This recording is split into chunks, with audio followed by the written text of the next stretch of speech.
Mpendwa msikilizaji wa JJ-Sang Creative Studio, karibu katika masomo ya kesha la asubuhi. Anza asubuhi yako kwa kuliinua jina la Yesu katika maisha yako. Yesu akiinuliwa juu, mioyo inaunganishwa, maisha yanabadilika, na Mungu akubariki. Piga pandana ya makelele, Yesu yuaja tena. Ipaza sauti, imba sana. Yesu yuaja tena. Anakuja, anakuja. Yesu yuaja tena.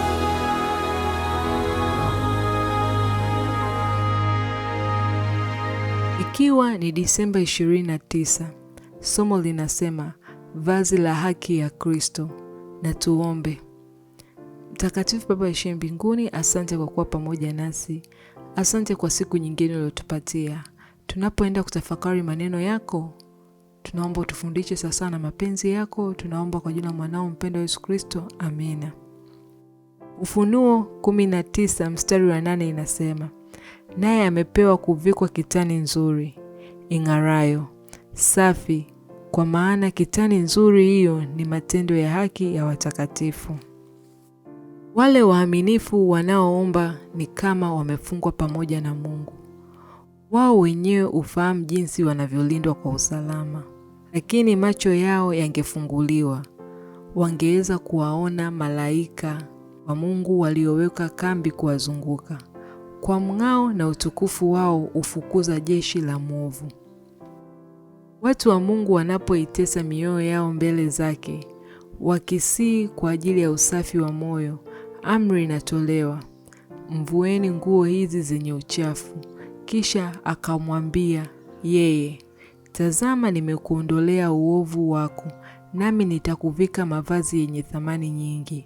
Utasoma Zekaria 3 na mstari ule wa 4. Vazi lisilo na waa la haki ya Kristo linawekwa juu yao waliojaribiwa, wakashtakiwa na bado wakabaki kuwa watoto wa Mungu waaminifu. Masalia waliotwezwa wanavikwa vazi la utukufu, ambapo kamwe hawatanajisiwa tena upotovu wa ulimwengu. Majina yao yanabaki katika kitabu cha uzima cha mwana kondoo, wakiandikwa miongoni mwa waaminifu wa vizazi vyote. Wameupinga ujanja wa mdanganyi, hawajauacha uaminifu wao kwa sababu ya ngurumo ya joka. Sasa wako salama milele kutoka kwa hila za majaribu.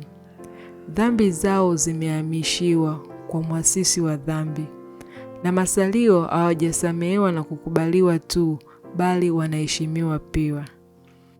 Kilemba kizuri kinawekwa kichwani mwao. Wanapaswa kuwa kama wafalme na makuhani kwa Mungu. Wakati shetani alipokuwa akishinikiza mashtaka yake na akitafuta kuangamiza kundi hili, malaika watakatifu wasioonekana walikuwa wakipita huku na kule na kuweka juu yao muhuri wa Mungu aliye hai. Hawa ndio wale wasimamao juu ya mlima Sayuni pamoja na mwanakondoo, wakiwa na jina la Baba limeandikwa katika vipaji vya nyuso zao. Nao wauimba wimbo mpya mbele ya kiti cha enzi, wimbo ule ambao hakuna mwanadamu anaweza kujifunza. Waliokombolewa 144,000 waliokombolewa kutoka duniani. Hawa ndio wamfuatao mwanakondoo kila endako.